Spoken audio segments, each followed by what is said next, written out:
Welcome back. A tale of inheritance, silence, and rot, drawn from the margins of forgotten archives. Tonight we descend into a history best left sealed. But the records persist, and so must the telling. Before we continue, like, subscribe, and share. Lansing, Michigan, 1930. The year had hardly begun when Lansing, a modest Midwestern capital town, was overtaken by news that sounded more like scripture than fact. A woman had borne not twins nor triplets, but 4 identical daughters. The event was heralded in parish registers with ink blotted from haste, cited in local broadsheets beside advertisements for patent tonics and corsetry, and repeated in every barber shop and Sunday pew as though Providence itself had marked the community. The parents were Carl and Sadie, their surname known but whispered cautiously, for even at the threshold of this miracle there clung a sense of unease. Carl was already a man of some repute, a veteran returned from the Great War, tall, neatly barbered, exacting in posture, a figure more suited to a parade ground than to nursery duty. His wife, Sadie, bore the bloom of exhaustion, her features marked by repeated childbearing and household strain, but there was also in her demeanor a kind of subdued radiance, as though her body had been chosen for some rare ecclesiastical office. Within days, Lansing was transformed into a theater. Local clergy proclaimed the birth a sign of divine favor, the local paper comparing it to the celestial omens of old. Photographers descended upon the home, their flashbulbs burning spectral after-images upon the walls. Housewives carried pies to the door only to be waved off by Carl, who accepted every offering not as gift but as tribute. The 4 infants, Helen, Sarah, Wilma, and Edna, were dressed in identical gowns, their tiny heads banded with matching ribbons, so that visitors gasped in astonishment at the perfect replication of features, as though a single mold had been used to cast 4 living figurines. The miracle displayed. The hospital ward logs, preserved from January 1930, show meticulous entries, later underlined in red pencil: all 4 infants healthy, no apparent complications, weight evenly distributed. A nurse's marginal note adds, almost in awe, never seen such symmetry. They sleep and wake as if under one clock. Carl, however, ensured that the spectacle was not left to hospital staff. He escorted journalists into the ward, permitted photographs with flash and flourish, and arranged for the infants to be exhibited at church gatherings, always arrayed identically, their baskets aligned like reliquary. A clipping from the Lansing State Journal shows them captioned, "Our Quadruple Blessing, Lansing's Angels of the New Decade." Neighbors remember Carl's voice, precise and declarative, insisting that this birth was no mere chance but a demonstration of heredity, a theme to which he would return obsessively in years to come. Some whispered that he had read widely in the new sciences of eugenics and heredity, taking from them not caution but a dangerous pride. Beneath the applause, it would be false to suggest that all rejoice. Parish records, when cross-referenced with private correspondence, reveal unease among certain clergy. Reverend Matthews, in a letter dated March 1930 to the Lansing Synod, archived but later redacted in part, wrote, "There is a pride in the father that troubles me. Where others see providence, he speaks of experiment. The mother, Sadie, appears frail, and I fear for the children if they are raised under so stern a hand."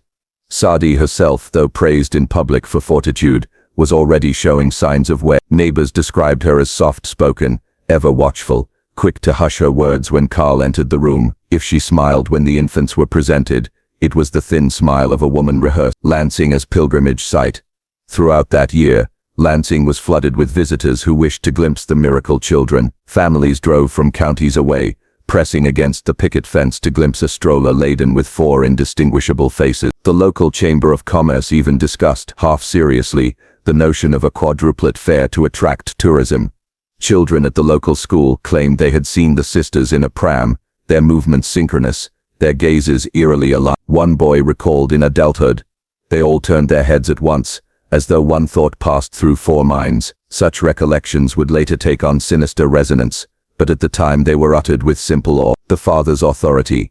Carl increasingly assumed the role of orator and guardian of the miracle. He spoke to local lodges, to civic gatherings, to medical men who came from Detroit and Chicago to observe. His speeches invoked words like purity, lineage, and natural order. When pressed about his wife, he minimized her role, referring to Sadie as the vessel through which Providence has poured this gift. His household became a fortress of order. Every feeding, every nap, every motion of the infants was scheduled. Carl devised a system of colored ribbons to distinguish them when undressed, though he insisted they be clothed identically. The journals of Dr. Jensen, A visiting pediatrician note, father maintains a meticulous log of every bowel movement, every ounce of milk consumed, speaks with more authority than the medical staff.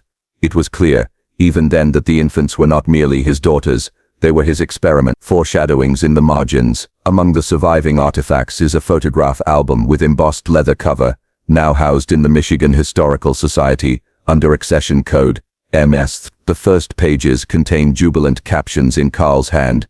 Day 1, my perfect fall. But as the months progress, the captions grow terse, then cryptic. Discipline must begin early, uniformity preserved. On one page the faces of the girls are overexposed, white blurs against dark christening gown. Later historians have speculated whether Carl's hand shook during these notations, for the letters tilt unevenly, or perhaps they suggest the tremor was not in the hand but in the conscience. The town's unease. By December 1930, murmurs had grown. Some neighbors began to avoid the family, uneasy at Carl's stern gaze and the regimented display of his daughters. One woman, Mrs. Aldridge, later recounted, "He lined them up for us like dolls, and if one cried his jaw would tighten. He never comforted them, only command." Yet Lansing itself was complicit. To criticize the family was to appear ungrateful for the glory they had brought. The Quadruplets were cited in civic speeches, their likenesses used in advertising for local bakeries and insurance offices. They were no longer simply children, but symbols, and symbols are rarely allowed private humanity. Thus began the saga. 4 identical sisters, paraded as miracle, logged as data, celebrated as prophecy. Their father Carl stood at the helm, not as guardian but as master of ceremony. Their mother, Sadie, smiled faintly, her silence the only protest permitted. Lansing, enraptured by its blessing, failed to perceive that the blessing already bore the stench of curse. The archives end the year's record with a parish entry, December 24, 1930. The 4 were presented at the Christmas service. The congregation knelt, yet one wonders, was it Christ we worshipped, or the Father's pride? The handwriting trembles on the page. No further annotation is given. Whispered doubts and the Father's order. The first year had been one of spectacle, Lansing basking in the glow of its quadruple blessing. But as the second year unfurled, celebration grew strained, like a hymn sung once too often. Beneath the public veneer of reverence, unease gathered in corners. Neighbors whispered, clergy fretted, and Sadie's own voice, barely audible, began to flicker in margins of testament. A house of regiment, the family home on Cedar Street, no longer resembled a domestic dwelling but a compound of order. Carl, now styling himself custodian of Providence, insisted upon strict schedules that rivaled military barracks. Feeding bottles were laid in rows upon a kitchen table, each marked in pencil with the hour and quantity. Nursery curtains were drawn at precise intervals. Even sunlight was rationed, as though it were a substance to be measured and controlled. An inventory list, discovered among court archives decades later, catalogued the regimen. 4 bassinets, aligned northward, spaced exactly 30 inches apart. A set of weighing scales, polished daily, used before and after each feeding. Calipers and cloth tape measures, kept in a locked drawer. 1 leather-bound ledger, entries written in Carl's hand alone. In that ledger, each girl's intake, weight and disposition were inscribed with clinical detachment. The pages for 1931 survive, mottled with thumbprints of ink. Marginalia reads, "Slight deviation in Edna's sleep cycle. Corrective discipline applied." Another note, cryptic, "Uniformity threatened, intervention required." Sadie's quiet resistance. Accounts from neighbors speak of Sadie's waning health. She was seen rarely in public, and when she did appear at market or at Sunday service, her figure was diminished, her complexion pale. She carried her daughters with a tenderness that seemed almost desperate, as though to compensate for Carl's severity. Miss Aldridge, who lived 2 doors down, wrote in a letter to her sister in Flint, dated June 1931, "I saw Sadie with the girls in their pram. They are angels, but she looked more like their nurse than their mother." Her eyes darted, always searching, as if she feared some reprimand even in the open street. Inside the home, Sadie attempted small rebellions, singing lullabies out of turn, slipping one child a kiss before the others, but Carl, vigilant, often intercept. One neighbor recalled hearing raised voices, Carl's tone sharp and unyielding, followed by Sadie's muffled weeping. The community's doubts. By late 1931, Lansing's enthusiasm cooled. Some townsfolk, once eager to parade the Quadruplets as civic pride, began to whisper about Carl's severity. The Reverend Matthews, in another letter, later partially redacted, noted, The children are dressed alike, their ribbons tied with precision, yet there is little laughter among them. I fear the father's zeal for order is of darker. Others whispered more directly of Karl's interests in heredity. A local physician, Dr. Jensen, later testified that Karl frequently spoke of bloodlines and racial hygiene, terms borrowed from transatlantic journals. He subscribed to obscure newsletters from Chicago and New York, publications steeped in the language of eugenics that was gaining foothold in American discourse. Where Lansing had once felt chosen, now it wondered if it had been enlisted in an experiment. The daughter's first signs, the quadruplets themselves, though still toddlers, showed peculiar synchronicities that unsettled observers. It was not unusual for siblings to mimic each other, yet these girls seemed to share a rhythm beyond mimicry. One neighbor recalled, they laughed together, then all fell silent together, as if one thought turned four mouths. Karl encouraged this, rewarding gestures of uniformity and punishing deviation. In his ledger for October 1931, a note reads, Helen resisted alignment, correction applied with firmness, compliance restored. What correction entailed remains unstated, though later testimony suggests physical severity masked as discipline. The whispering clergy, by Advent of that year, church attendance by the family had waned. When they did appear, the daughters were presented as a tableau: 4 identical frocks, 4 plaited ribbons, 4 pairs of downcast eyes. The congregation's awe curdled into discomfort. Reverend Matthews recorded in his parish journal, archived Lansing Synod, Folio 73, the miracle, once a cause of joy, now feels like spectacle. The father exerts such control that even in prayer the children appear rehearsed. Behind closed vestry doors, clergy debated whether Providence's gift had been warped into idolatry, yet none dared confront Karl openly, for his bearing was formidable and his reputation as veteran and provider shielded him from public censure. The photograph album continued. The photograph album, begun in 1930, continued to accrue images. By 1931 the captions had grown colder. Perfection endures, deviation corrected. One photograph shows the 4 sisters in high chairs, faces blurred by overexposure. In the margin, Karl had written, "One voice, 4 bodies." Archivists, who later studied the album, remarked that the children rarely smiled, and when they did, their expressions seemed forced, mouths taut as if commanded. The album passed through police evidence decades later, its pages stamped property of state archives, not for public display. Early medical interventions, medical files, preserved in fragments at Sparrow Hospital, indicate Karl's insistence upon frequent examination. Nurses recorded his overbearing presence, his demands for precise measurements. One physician noted, "Father insists on charting, as if conducting experiment, requests documentation of skull circumference, limb symmetry, dental development." Such attention might have been construed as diligence, yet witnesses describe a disturbing zeal. Karl viewed the hospital not as a sanctuary for care but as a laboratory. He once remarked within earshot of staff, "Science will vindicate what God has entrusted to me." The growing disquiet. By the close of 1931, Lansing's mood had shifted. The quadruplets were still paraded at civic functions, but applause was muted, and whispers followed Karl wherever he strode. Some accused him of arrogance, others hinted at cruelty, yet no one intervened. The depression was tightening its grip, and a family blessed or cursed with 4 identical daughters seemed at once too fragile and too sacred to question. In December of that year, the parish register contains a final, haunting note in the hand of Reverend Matthews, presented again on Christmas Eve. Thus the second chapter of the saga closes not with celebration but with doubt. What had begun as Lansing's pride now bore the signs of obsession. Karl's ledger grew heavier, Sadi's voice fainter, the daughters more silent. The miracle had not vanished, it had simply soured, and those who whispered their unease did so only in private, never daring to raise their voices against the man who claimed to guard Providence itself. Ideology in the parlor. By 1932, Lansing could no longer tell whether it was witnessing Providence or pathology. The quadruplets, once paraded as a divine benediction, now appeared as instruments in a private theology crafted not by scripture, but by Karl himself. The father's language, once patriotic and pious, began to drip with terms imported from journals and pamphlets that few townsfolk could understand. The gathering of texts. Karl's parlor transformed into a study of obsession. Shelves bowed under the weight of imported volumes, many bearing German titles embossed in austere fonts.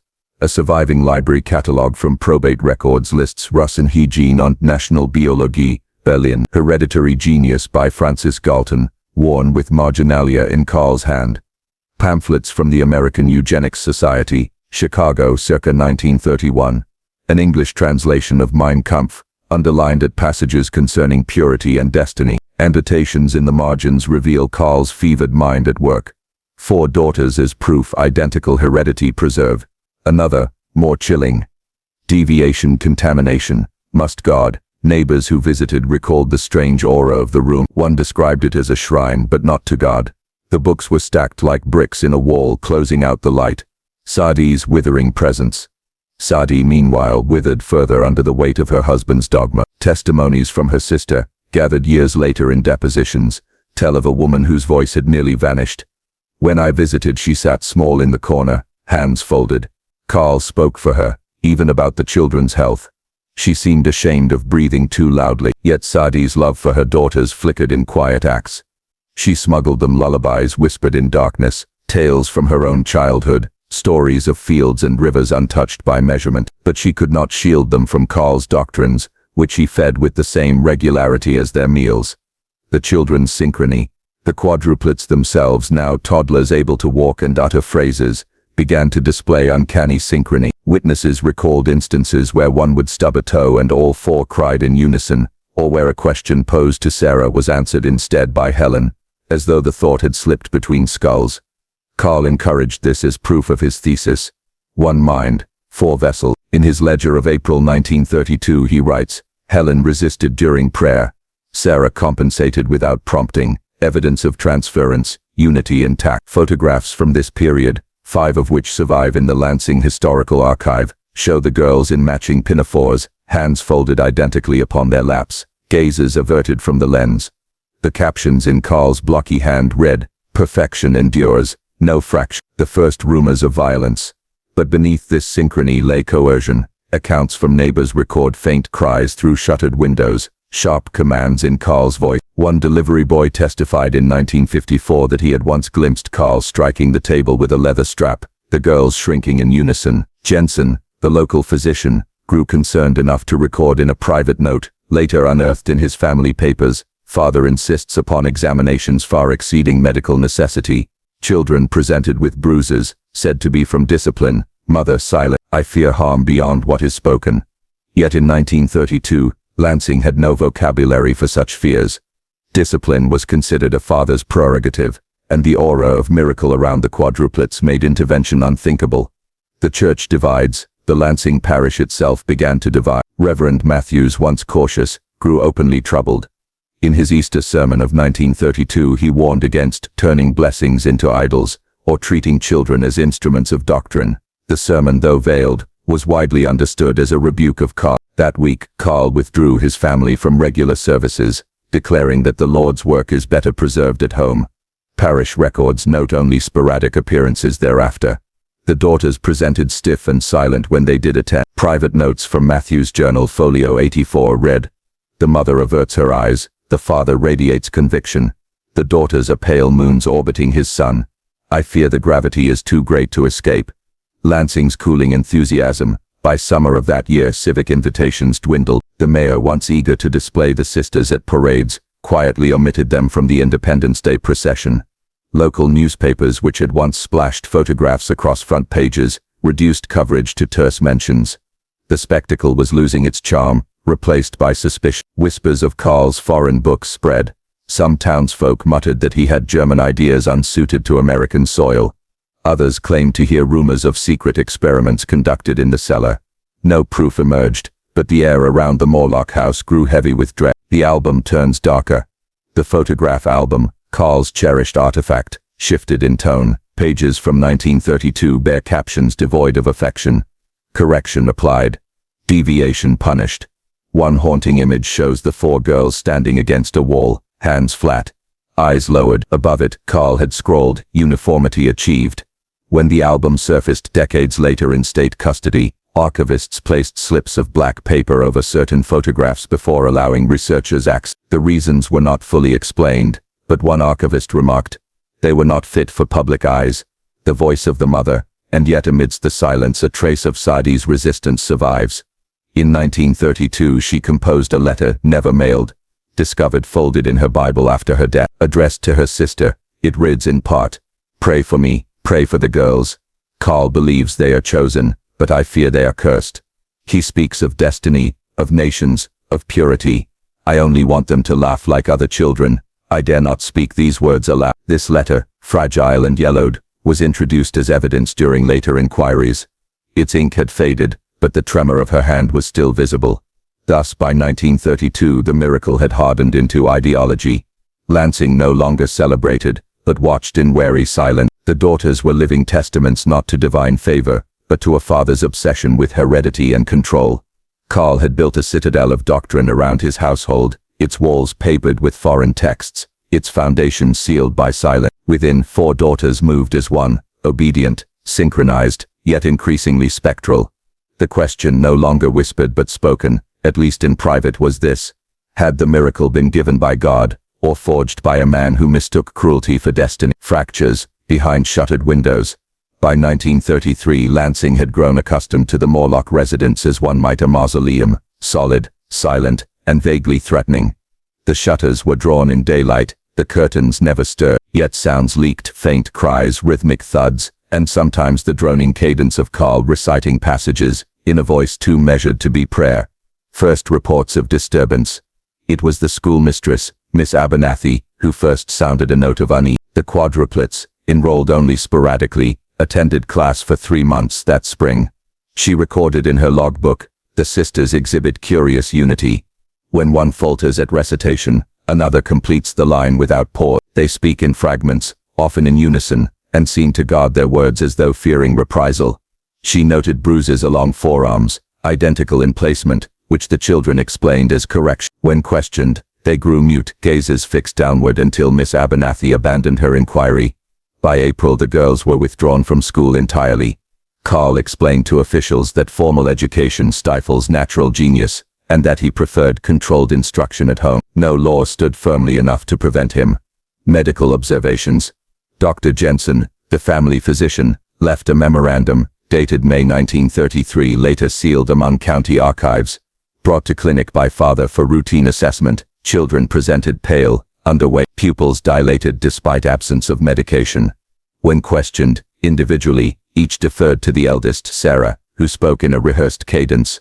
Notable anxiety when asked about home life. Mother appeared gaunt, trembling. Suspect, nutritional deficiency and possible psychological distress.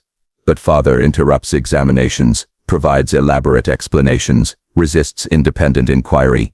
Jensen filed no formal report, perhaps wary of Carl's growing reputation as a man of scientific learning. Still, he underlined one phrase in his notebook: systematic conditioning. Lansing's uneasy silence. By summer, the townsfolk spoke openly of something wrong with the miracle children. They no longer appeared at parades or when glimpsed in the yard, they moved in eerie synchrony, heads inclined as if listening to a voice none else could hear. One neighbor swore that at dusk he heard them chanting in German, phrases alien yet rhythmic, carried faintly on the wind. Others dismissed it as imagination, but the tale lingered. The Lansing Courier, once eager for human interest features, published a cautious editorial. "We celebrate the bounty of Providence, but let us also remember that every blessing requires care and moderation." It was understood as a warning, without a name. The mother's dissolution. Sadi, by this time, had nearly ceased to appear in public.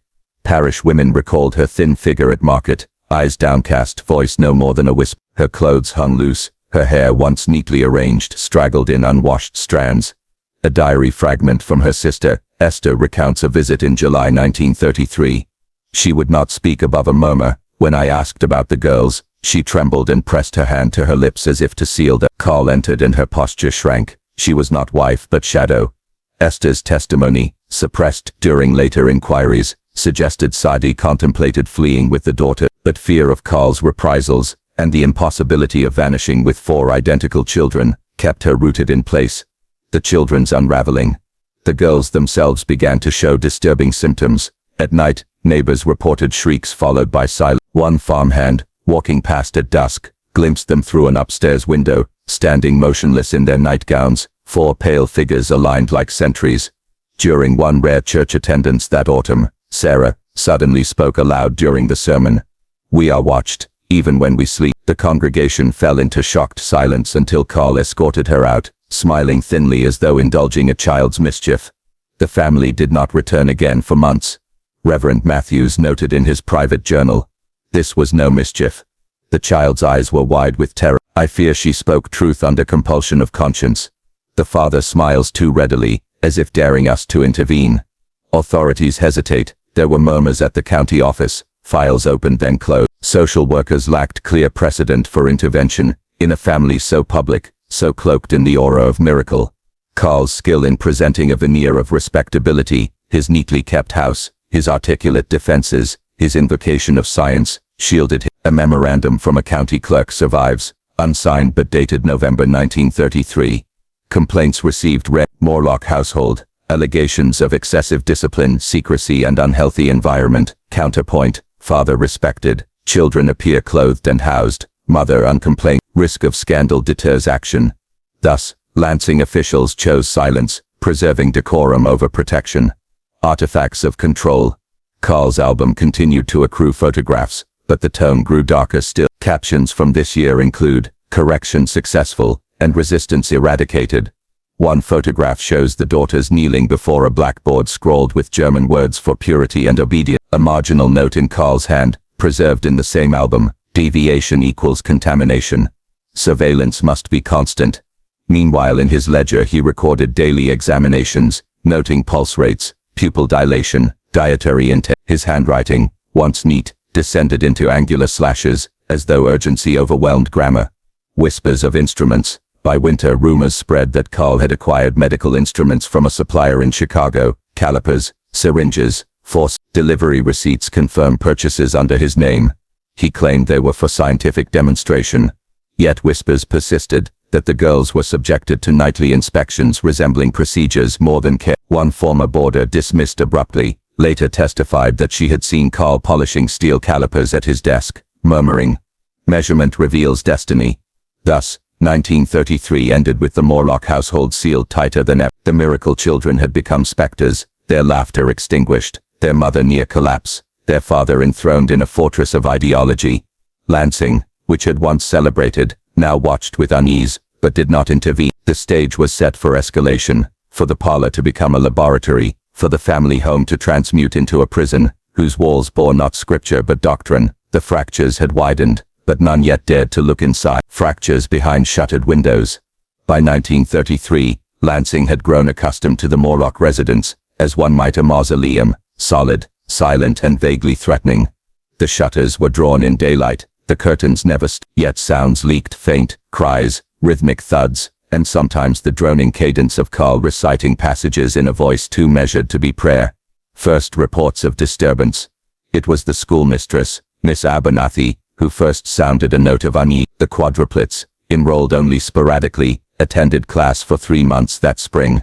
She recorded in her logbook, "The sisters exhibit curious unity. When one falters at recitation, another completes the line without pause. They speak in fragments, often in unison, and seem to guard their words as though fearing reprisal."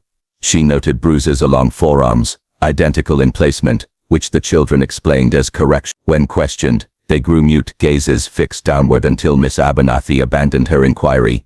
By April the girls were withdrawn from school entirely.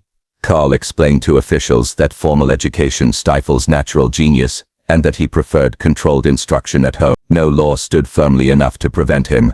Medical observations. Dr. Jensen, the family physician, left. The mother's dissolution. Sadi by this time had nearly ceased to appear in public. Parish women recalled her thin figure at market, eyes downcast, voice no more than a whisper. Her clothes hung loose, her hair once neatly arranged straggled in unwashed strands. A diary fragment from her sister Esther recounts a visit in July 1933. She would not speak above a murmur. When I asked about the girls she trembled and pressed her hand to her lips as if to seal them. Carl entered and her posture shrank. She was not wife but shadow. Esther's testimony, suppressed during later inquiries, suggested Sadi contemplated fleeing with the daughters. But fear of Carl's reprisals and the impossibility of vanishing with 4 identical children kept her rooted in place. The children's unraveling. The girls themselves began to show disturbing symptoms.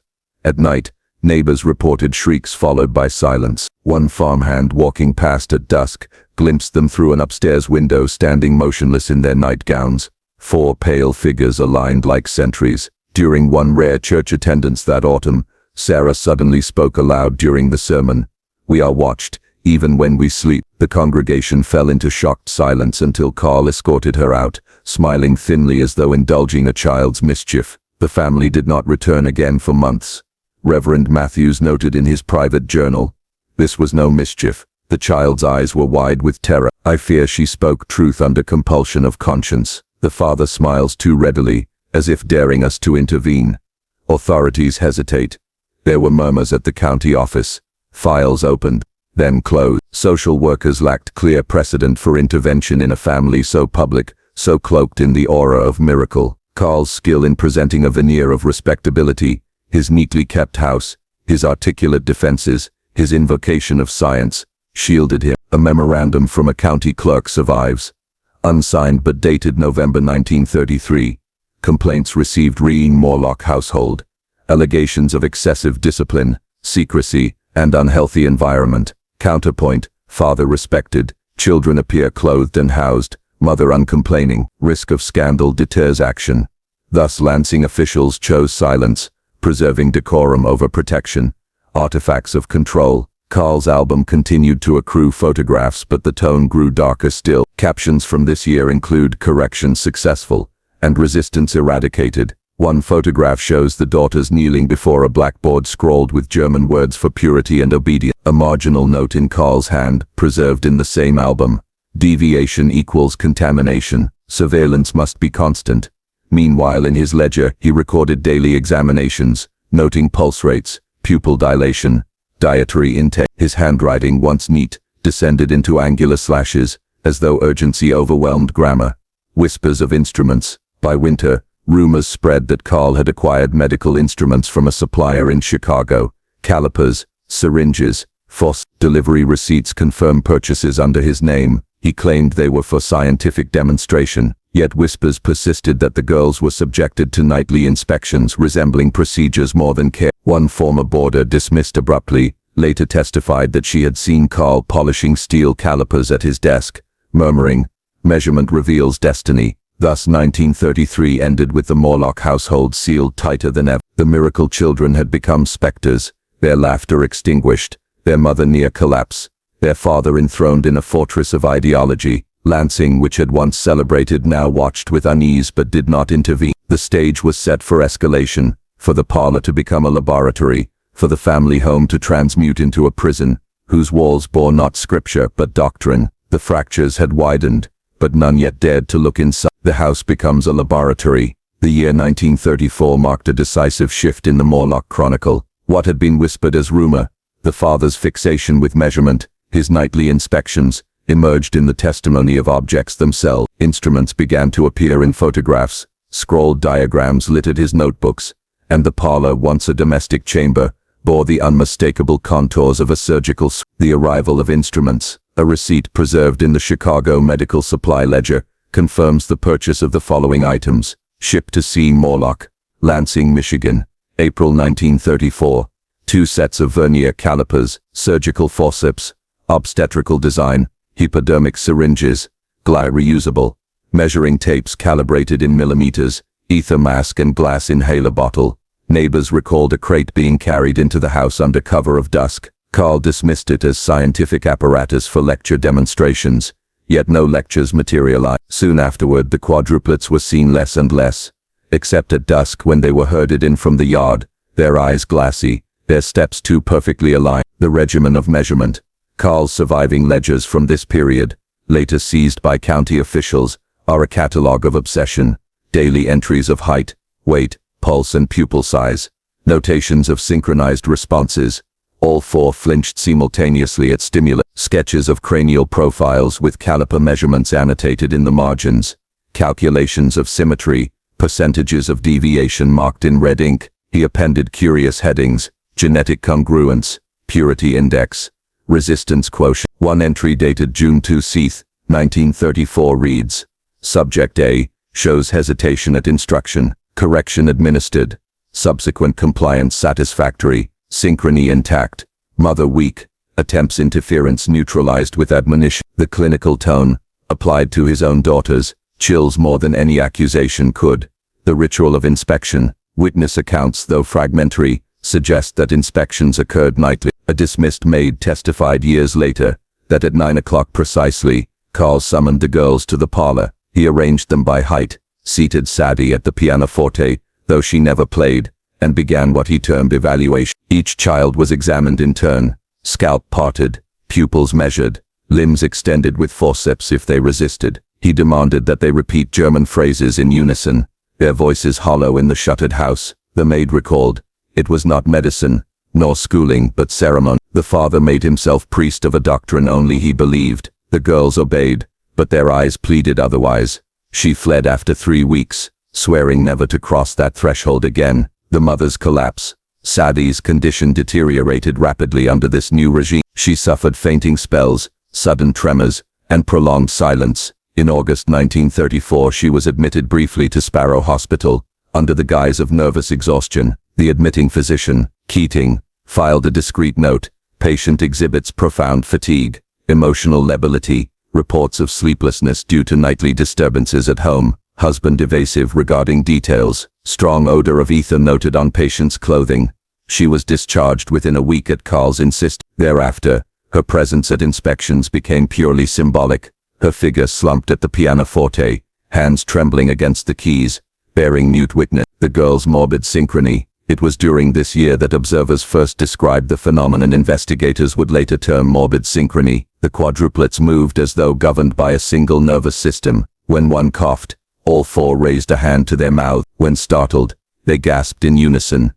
On one occasion, Miss Abernathy, who had defied Carl's prohibition to visit, reported, they sat in a row, hands folded. I asked a question of the youngest. She opened her mouth, but the eldest spoke instead, in her very cadence. It was as though they shared not only thought but will, directed by some external force. Such accounts fed rumors of mesmerism, or worse, that Carl's conditioning had fused their identities into a single pliable organism. Lansing's muted alarm. The town could not remain wholly blind. By winter 1934, whispers turned sharper. The children were spectral figures, glimpsed at windows, their faces pale against the glass. Parish records note declining attendance. Shopkeepers observed that Carl purchased quantities of milk and bread, but rarely meat or fruit. Still no authority intervened. The depression had hardened Lansing against scandal. Officials repeated that the family was clothed, housed, and provided for. Carl's articulate defenses, invoking hereditary study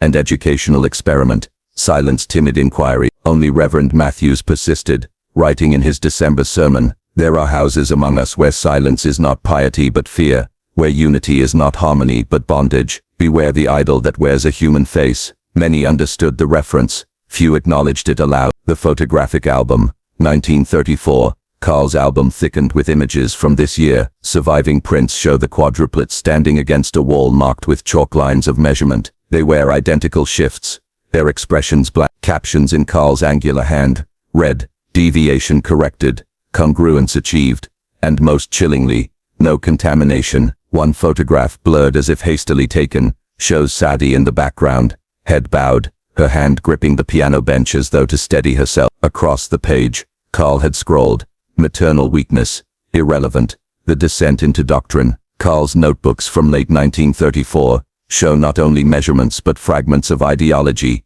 Purity demands vigilance.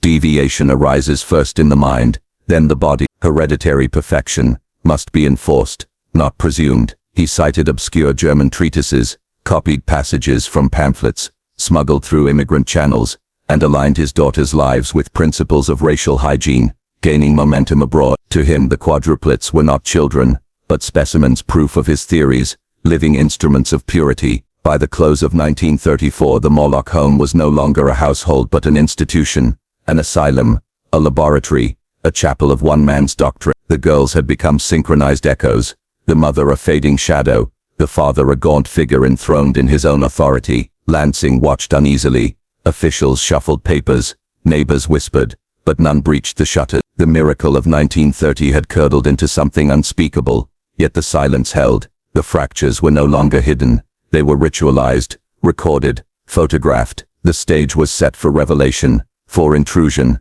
for the moment when private doctrine would collide with public scrutiny. The first intrusions. By 1936, the silence around the Morlok household had begun to fray. A decade of careful concealment could not entirely suppress the evidence of Karl's regime, the pale children, the odor of chemicals, the whispers of ritual inspection, carried on late into the night. Lansing's tolerance, long buttressed by Depression-era fatalism, faced its first test, when official curiosity crept across the threshold. The parish inquiry. It began, as such things often do, with the parish roll. Reverend Matthews, who had for years noted the girl's dwindling presence, submitted a discreet query to the diocesan board. The Morlok children, quadruplets, once the pride of Lansing, have been absent from catechism for nearly 3 years. Their father offers vague explanations. Their mother appears wan and diminished. I suspect matters of grave concern. The board dispatched a parish visitor, Miss Harriet Jameson, to call upon the household. Her report,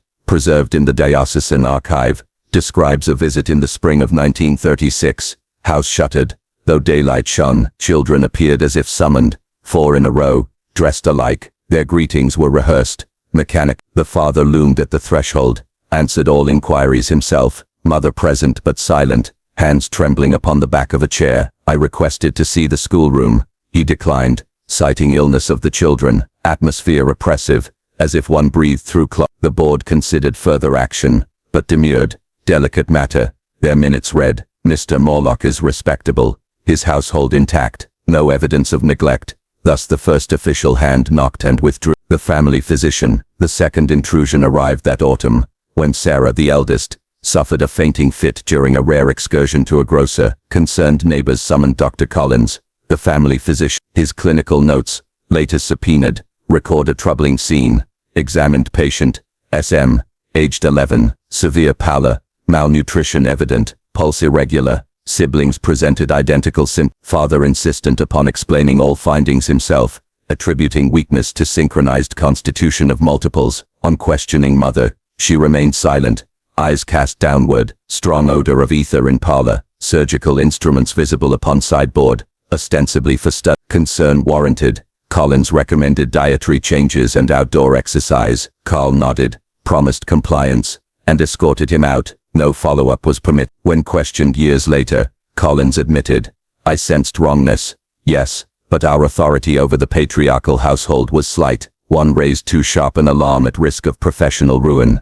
and besides, what charge could be proved? Karl's duplicity. Karl responded to these intrusions with calculated cunning. To the parish, he emphasized piety and sacrifice. To the physician, he spoke of hereditary experiment and scientific advancement. He even allowed on rare occasions carefully staged demonstrations, the 4 girls reciting in unison, their limbs measured with calipers, as if in a lecture hall. Visitors left unsettled, but persuaded that eccentricity, not criminality, reigned within those walls. Karl's command of language, his invocation of science and faith alike, built a fortress around his abuses. The girls' interior fractures. Behind the shutters, the daughters' conditions worsened, though synchronized in gesture. Their private diaries, smuggled years later to investigators, revealed diverging voices. Sarah wrote of dim hope, clinging to fragments of independence. Edna recorded fear lines repeating, he watches always, even when my eyes are shut. Wilma's notes are meticulous,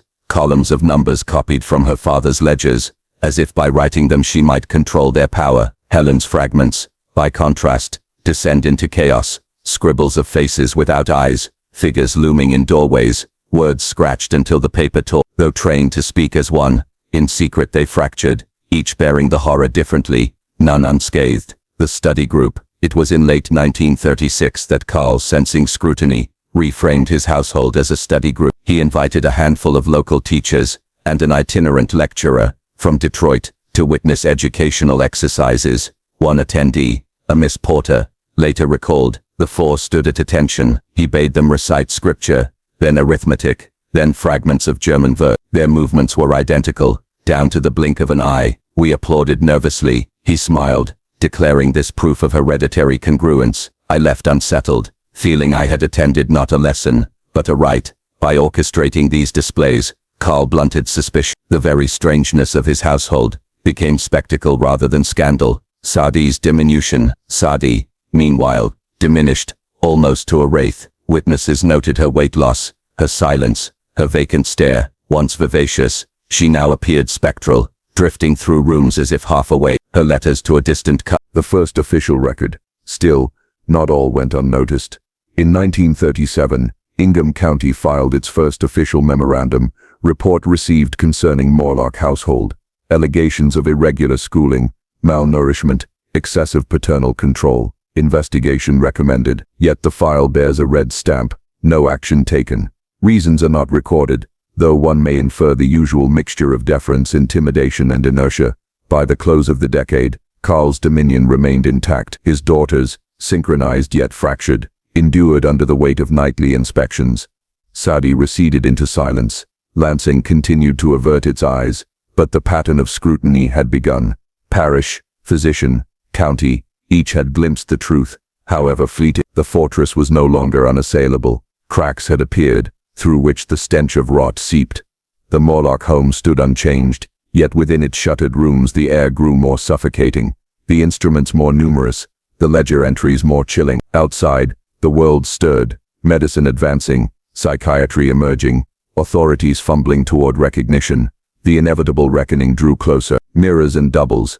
The Lansing Civic Center still stood after the calamity of 1950, its red brick facade blackened with smoke from years of neglect, the flagpole bent from storms, yet its name lived on in whispers, for those who had witnessed Edna Morlock's outburst on Thanksgiving never forgot the shriek that shattered the auditorium's rafters.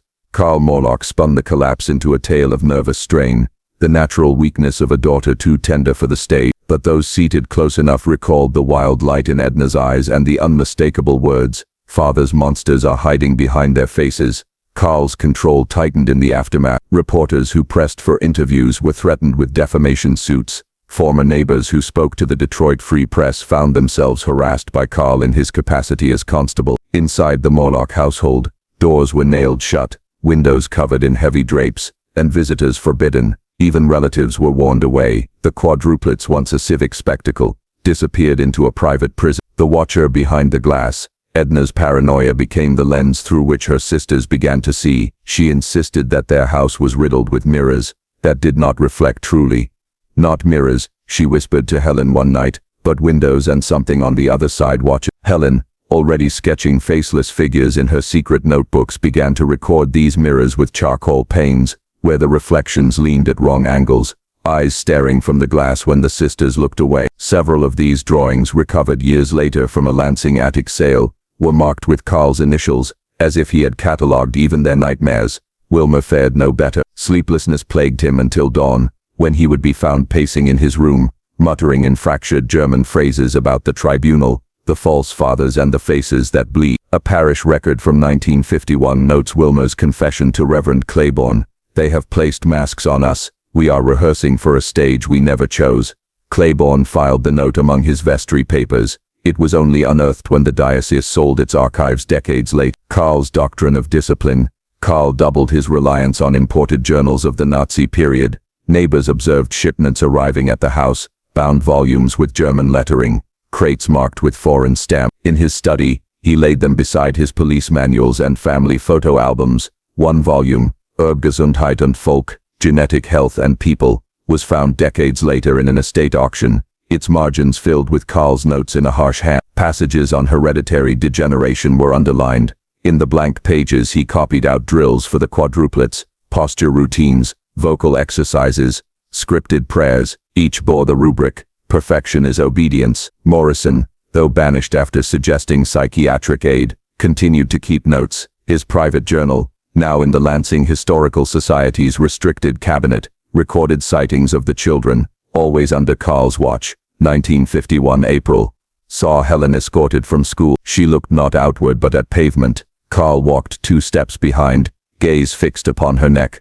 1952 January. Sarah's hands trembled at recital. Carl gripped her shoulder until she stilled. Morrison added a marginal plea. "This is not heredity alone. This is indeed." The social worker returns. Helen Rodriguez, the county social worker who had first filed reports in 1949, attempted to revisit the case in 1952. Her memorandum, stamped confidential and partially redacted, survives among county archives, observed children during Sunday procession, all four identical in dress, posture, stride, eyelids lowered, no acknowledgement of surroundings, noted uncanny simultaneity, as if rehearsed in detail. Residents whisper that Carl drills them even in sleep. Requested follow-up denied. Supervisor claims no cause for state interference. Strong suspicion of coercive control and psychological manipulation persists. Rodriguez's notes carry pencil annotations. Carl threatening presence and family's political immunity. It is said Carl confronted her outside the courthouse, warning that some records are best left unmade. Her transfers the following year to a different district suggest his intimidation was successful. Fragmented minds. By 1953, the quadruplets exhibited more pronounced fractures.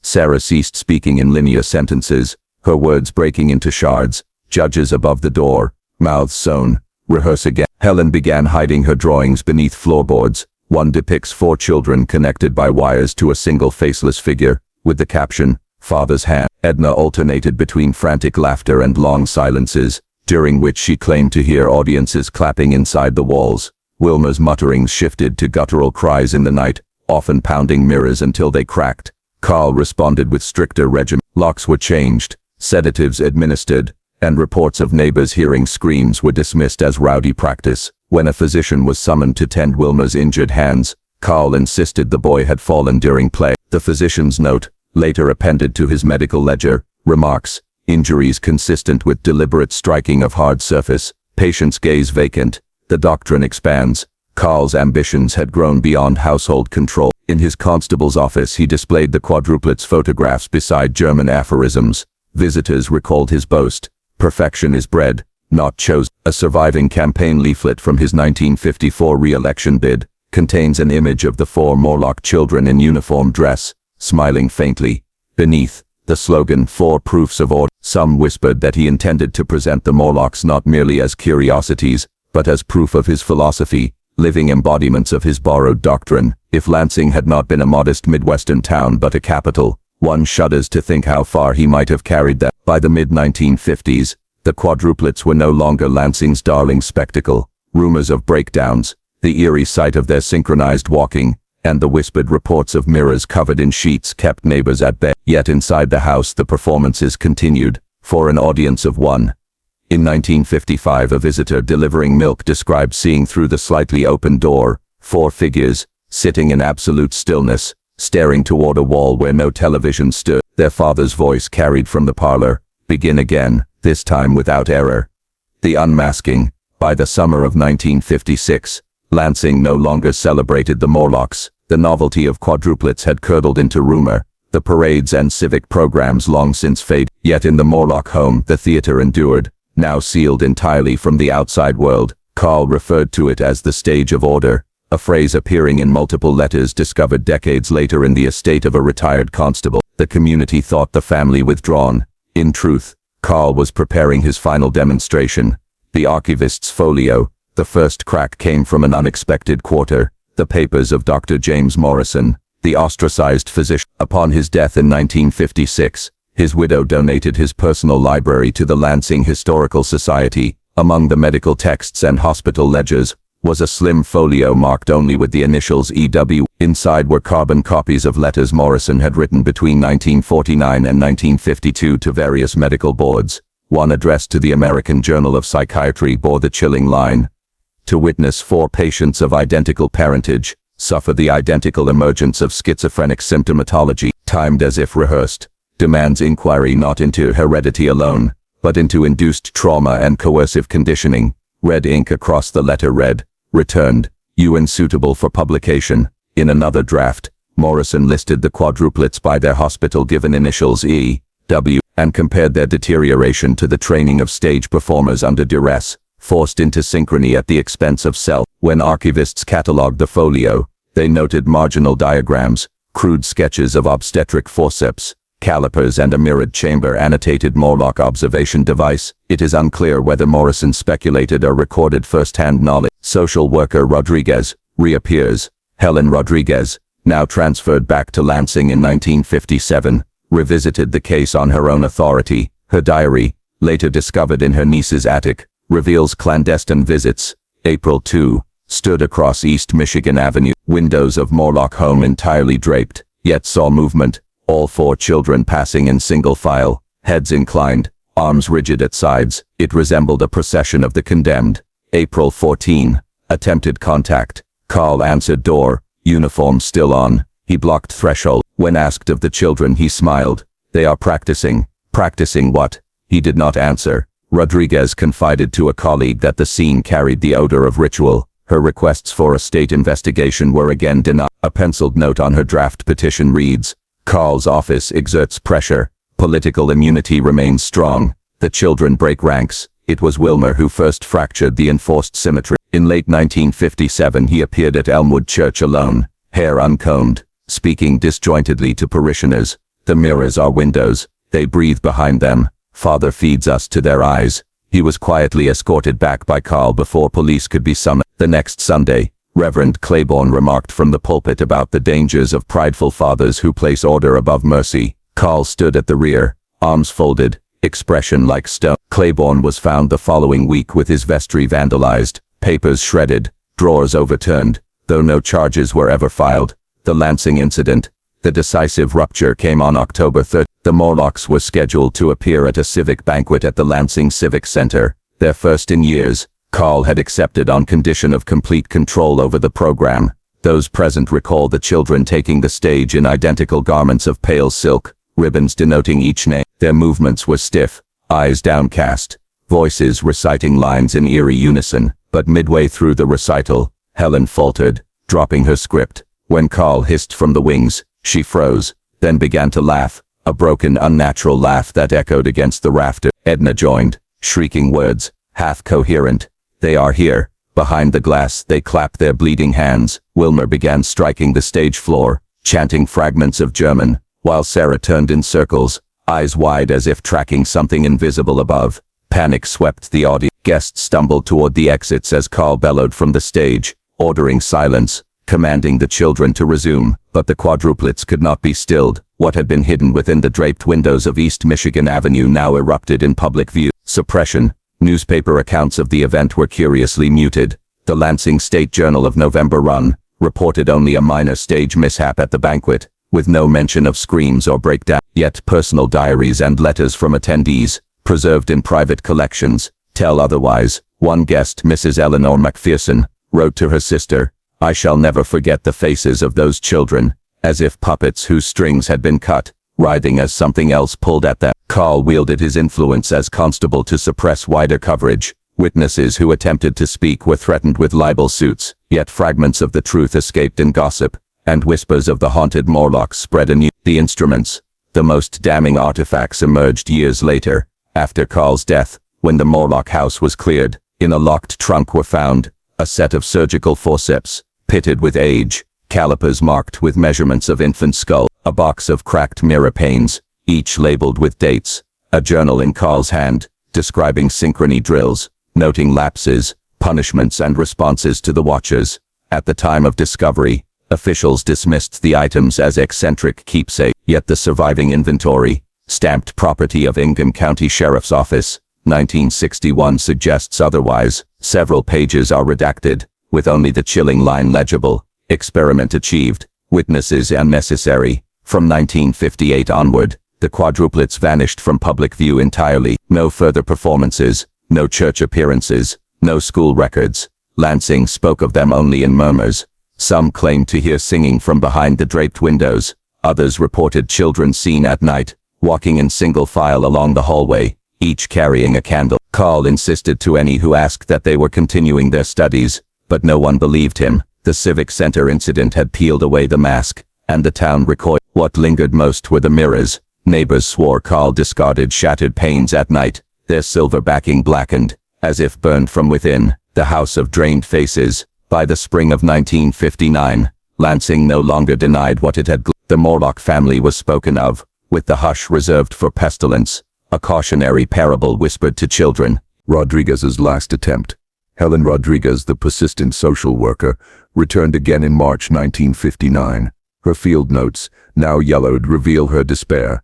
Observed 4 figures behind upstairs curtain. Each stood equidistant, heads bowed, arms crossed before them. They did not move for the 10 minutes I waited, not even to blink.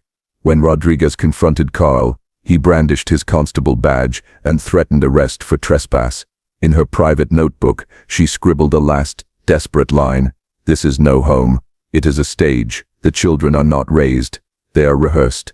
Within weeks, she requested transfer out of Ingham County. Family lore among her descendants claims she never spoke the Morlok name again. Whispers of foreign visitors. Several neighbors reported sightings of men in dark suits visiting the house late at night, speaking in German with Carl in the parlor. One dairy driver swore he overheard the phrase Erbgesundheit, hereditary health, and the word Versuch, experiment. Though no official records of such visits exist, a scrap of hotel stationery discovered in Carl's study after his death bore the letterhead of a Berlin guest house, dated 1938, with the annotation, "They achieved quintuplets in Ontario. We achieved 4 in Michigan. Synchrony proves doctrine." Whether these visitors were phantoms of paranoia or real collaborators remains unresolved. The Shattered Supper. On August 12, 1959, a dinner was held at the Morlok house, attended only by Carl, his wife Sadi, and the 4 children. The account comes from a housemaid hired briefly to clean afterward, who later testified to a parish priest. She reported finding plates shattered on the floor, food uneaten, chairs overturned. What fixed itself in her mind, however, was the dining room mirror, a tall gilt-framed piece once belonging to Carl's mother. Its surface was cracked in 4 radiating lines, as though struck simultaneously. On the table lay 4 bloodied napkins, each folded with precision. Carl dismissed the event as horseplay, but Sadi's diary, a fragment preserved by her sister, tells otherwise. They would not eat, they only stared. When he forced their hands to cut, the glass broke. I thought it was the end. The breaking of synchrony. By autumn, the quadruplets began to resist openly. Edna refused to sing, Wilma to march, Sarah to kneel. Only Helen remained pliant, though her sketches grew darker, depicting 4 figures bound together at the spine, each face replaced with her father's. Neighbors spoke of shrieks at night, followed by silence. Once a passerby saw Sarah at an upstairs window tearing at the drapes before a hand yanked her back. Another recalled Edna in the yard muttering, "He puts us in the glass, he takes us out again." Confrontation at the Civic Center ruins. On Halloween night, exactly 1 year after the public collapse, Carl led the children into the abandoned Lansing Civic Center. Witnesses, 2 teenage boys who followed out of mischief, swore they saw him unlock the side door and usher them inside. What happened within was pieced together from fragments. Scorch marks on the stage floor, discovered later. A broken metronome, its pendulum frozen mid-swing, torn programs scattered, all bearing the same date, Thanksgiving, and chalk markings along the walls, 4 letters, EWSH, circled repeatedly. The boys claimed to hear chanting in unison, then screaming, then nothing. By dawn, the Morloks had returned home, pale and silent. The Civic Center was boarded up the following month, deemed unsafe. The Hidden Journal. During renovations of the constable's office in 1960, a workman discovered a ledger hidden behind a false panel. The ledger bore Carl's hand. Saz lapses again, obedient but watchful. W resists, punishment required. E hysterical. Synchrony must not fail. Without synchrony there is no proof. In the margins were diagrams of seating arrangements, mirror placements, and a note, "The watchers are pleased when order is total. Disorder invites their return." The ledger was quietly filed under miscellaneous evidence and forgotten, until resurfacing in the night. Closing dread. By 1960, the Morloks were specters in Lansing. The children were no longer seen at school, church or market. Windows of the East Michigan Avenue house were painted over. Only Carl appeared in public, uniform polished, insisting all was well. Yet rumors persisted, that passers-by heard synchronized footsteps at midnight, that light glowed behind the painted panes, that the mirrors carried voices not their own.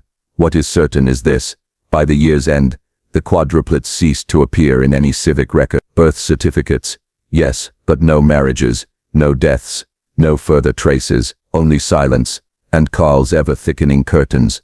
Do you want me to continue to? Part 10, The Resolution, where the collapse of the family and the lingering dread are revealed. Here is Part 9 of the Morlok Chronicle. The climax deepens, with confrontation and exposure of Carl's hidden order. Part 9, The House of Drained Faces. By the spring of 1959, Lansing no longer denied what it had gleaned. The Morlok family was spoken of with the hush reserved for pestilence. a cautionary parable whispered to children. Yet inside the house on East Michigan Avenue, Carl pressed on with what he termed the experiment of order. His journals, fragments later seized, some still held under county seal, described this period as his final refinements. Rodriguez's last attempt, Helen Rodriguez, the persistent social worker, returned again in March. Her field notes, now yellowed, reveal her despair. Observed 4 figures behind upstairs curtain. Each stood equidistant, heads bowed, arms crossed before them. They did not move for the 10 minutes I waited, not even to blame. When Rodriguez confronted Carl, he brandished his constable badge and threatened arrest for trespass. In her private notebook she scribbled a last desperate line.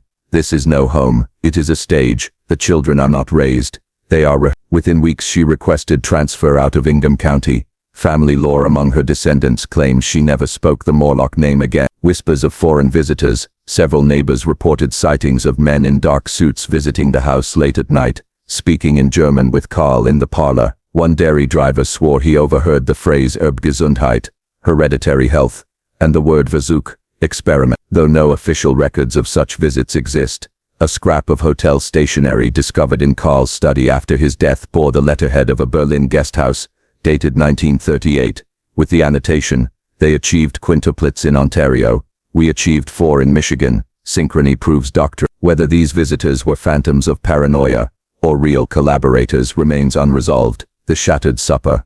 On August 12, 1959, a dinner was held at the Morlok house, attended only by Carl, his wife Sadie, and the 4 children. The account comes from a housemaid hired briefly to clean afterward, who later testified to a parish priest. She reported finding plates shattered on the floor, food uneaten, chairs overturned. What fixed itself in her mind, however, was the dining room mirror, a tall gilt-framed piece once belonging to Carl's mother. Its surface was cracked in 4 radiating lines, as though struck simultaneously. On the table lay 4 bloodied napkins, each folded with precision. Carl dismissed the event as horseplay, but Sadie's diary, a fragment preserved by her sister, tells otherwise. They would not eat, they only stared. When he forced their hands to cut, the glass broke. I thought it was the end. The breaking of synchrony. By autumn, the quadruplets began to resist openly. Edna refused to sing, Wilma to march, Sarah to kneel. Only Helen remained pliant, though her sketches grew darker, depicting 4 figures bound together at the spine, each face replaced with her father. Neighbors spoke of shrieks at night, followed by silence. Once a passerby saw Sarah at an upstairs window tearing at the drapes before a hand yanked her back. Another recalled Edna in the yard muttering, "He puts us in the glass, he takes us out again." Confrontation at the Civic Center ruins. On Halloween night, exactly 1 year after the public collapse, Carl led the children into the abandoned Lansing Civic Center. Witnesses, 2 teenage boys who followed out of mischief, swore they saw him unlock the side door and usher them inside. What happened within was pieced together from fragments. Scorch marks on the stage floor, discovered later, a broken metronome,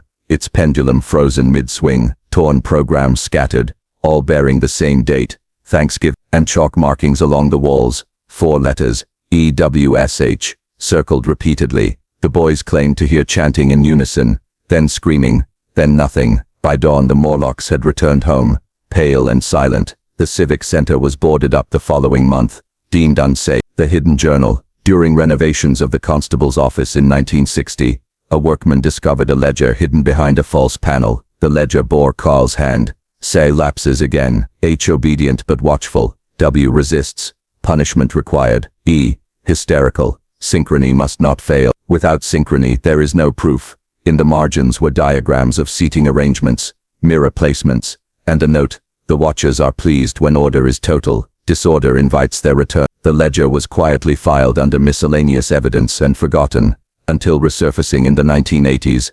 By 1960, the Morloks were specters in Lansing. The children were no longer seen at school, church or market. Windows of the East Michigan Avenue house were painted over. Only Carl appeared in public, uniform polished, insisting all was well. Yet rumors persisted, that passers-by heard synchronized footsteps at midnight, that light glowed behind the painted panes, that the mirrors carried voices not their own. What is certain is this: by the year's end, the quadruplets ceased to appear in any civic record. Birth certificates, yes, but no marriages, no deaths, no further traces, only silence, and Carl's ever-thickening curtain. The last winter in Lansing, By early 1961, the house on East Michigan Avenue stood like a tomb among living homes, curtains painted black, shutters nailed tight, weeds clawing through the porch boards. The neighbors said the place exhaled in drafts. Though no window open, Carl Morlok was still constable, his uniform crisp, his boots polished. He smiled when addressed, but the children were never seen again, not in church, nor school, nor even in the yard. The only reliable witness was the milkman, who swore he left bottles on the porch and returned to find them empty, though he never saw who took them. In December, the bottles froze solid, untouched. The fire, on the night of February 7, 1962, flames climbed from the attic windows of the Morlok house. Neighbors gathered, but Carl himself barred entry, shouting that the blaze was controlled. By dawn, the fire had burned itself to ash, leaving the frame skeletal but still standing. Inside, investigators found no body. 4 narrow iron cots remained upstairs, neatly made. A row of cracked mirrors leaned against the wall, their surfaces blackened by smoke. On one was scrawled, in a child's cramped hand, "We are still here." Carl was taken for questioning but released the same day. His explanation, faulty wiring, was accepted. In the county record, the incident is listed blandly as domestic accident. Disappearance. After the fire, Carl Morlok resigned his constable post. He and Sadie were said to have relocated, though no forwarding address was filed. In the decades since, scattered reports surfaced. A man resembling Carl seen attending a eugenics lecture in Chicago, 1965. A woman matching Sadie's description spotted in a Lansing hospital waiting room. And in 1974, a report from Wisconsin, 4 women, dressed identically, walking in silence along a rural road before vanishing into woods. No confirmation was ever made. Suppressed papers. In 1982, a box of sealed NIMH records was declassified by error. Inside were files stamped Genain Quadruplets, Protocol.